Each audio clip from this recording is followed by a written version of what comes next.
शदाद कोट शहर 7 लाख आबादी जे मुश्तमिल है।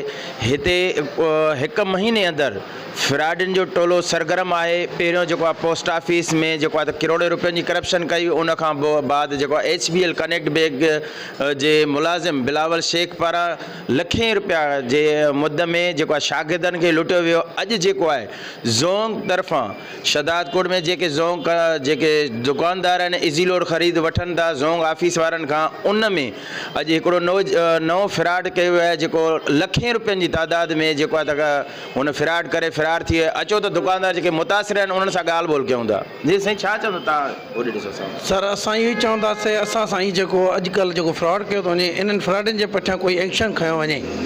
असां सां ई ज़ुल्म कयो वियो आहे, जेके असां खां पेमेंट वठी करे असांखे लोड न ॾिनो वियो आहे, सम्झो। इन जे बारे में तारिक आहे असांजो मस्तो ई आहे, इहो असां ॾे ईंदो, माना डेली वाइज़ ईंदो ज़ोंग वारनि जे तरफ़ां, जेको असांखे बैलेंस ॾींदो हुयो ऐं ईअं चवंदो त पेमेंट ॾियो त मां तव्हांखे बाद में मोकिलियां थो। हाणे इन जे पुठियां का कार्रवाई कई वञे त असांखे इहे जेकी मुतासिर थिया आहियूं जिन पेमेंटुनि मां, असांखे उहा वापसि कई वञे। मुलाज़िम फेस त कयूं न, असांखे तव्हांखे मुंहुं ॾियणो न, ॿिए तो न ॾींदो कोई असां सां, असांखे फेस तव्हांखे करिणो आहे।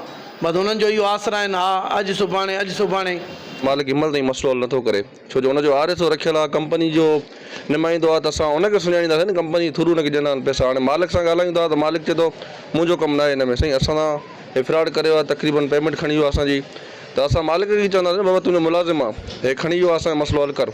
इन हिसाब सां उहो मुंहुं नथो ॾिए ऐं असां चऊं था त महिरबानी करे मुंहुं ॾिए त बहितर आहे। दुकानदार आहिनि उन्हनि जा जेको आहे पेमेंट खणी वियो आहे, यानी कि जेके वॾा दुकानदार आहिनि, यानी कि हल्की पेमेंट न खणी वियो आहे, ठीकु ठाक पेमेंट खणी वियो आहे।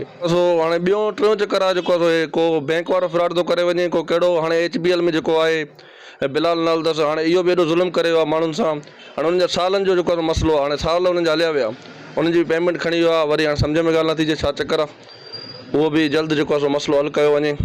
असां जेको आहे SP साहिब खे रिक्वेस्ट कंदासीं त शदाद कोट में जेके बि इहे डिजिटल फ्रॉड थियनि था त उन्हनि ते एक्शन खयो वञे। ज़ोंग वारनि जे तरफ़ां माना हिकिड़ो वॾो फ्रॉड थियल आहे। असां खां लोड जा डेली पैसा वठंदा हुया, पर डेली जे हिसाब सां लोड कॾहिं राति जो मोकिलींदा हुया, कॾहिं ॿिए ॾींहं ते। त तक़रीबन महीनो खनि थी वियो आहे असां खां तारिक मस्तो ई पैसा वठी वियो, हुनजो RSO हुयो ज़ोंग वारनि जो, त न हिनमहिल ताईं असां वटि उहो लोड आयो आहे, न ई हुनजे असांखे पैसा वापसि मिलिया आहिनि। त शदाद कोट में हिकिड़ो टोलो सरगर्म थियो आहे फ्रॉडनि जो, त जीअं हिते कनेक्ट बैंक वारनि छोकिरनि शागिर्दनि सां मसइलो करे वियो आहे, तक़रीबन 100 शागिर्द खां मथे हुननि जी फीस जो मसइलो आहे। ऐं ॿियो हिते असां सां जेको कम्युनिकेशन वारनि हे फ्रॉड कयो आहे। ऐं ॿियो वरी पोस्ट ऑफिस में बिलिंग जो मसइलो थियो आहे, तक़रीबन माण्हुनि जा बिल जेके आहिनि त उते जमा न थिया आहिनि।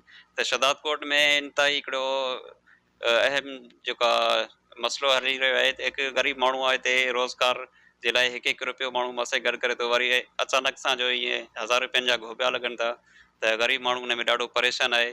महिरबानी करे इन्हनि फ्रॉडनि खे गिरफ़्तार कयो वञे, हिन खां इहो जेको अज़ालो कयो वञे। गुलज़ार मचांडियो, कोशिश डिजिटल, शदाद कोट।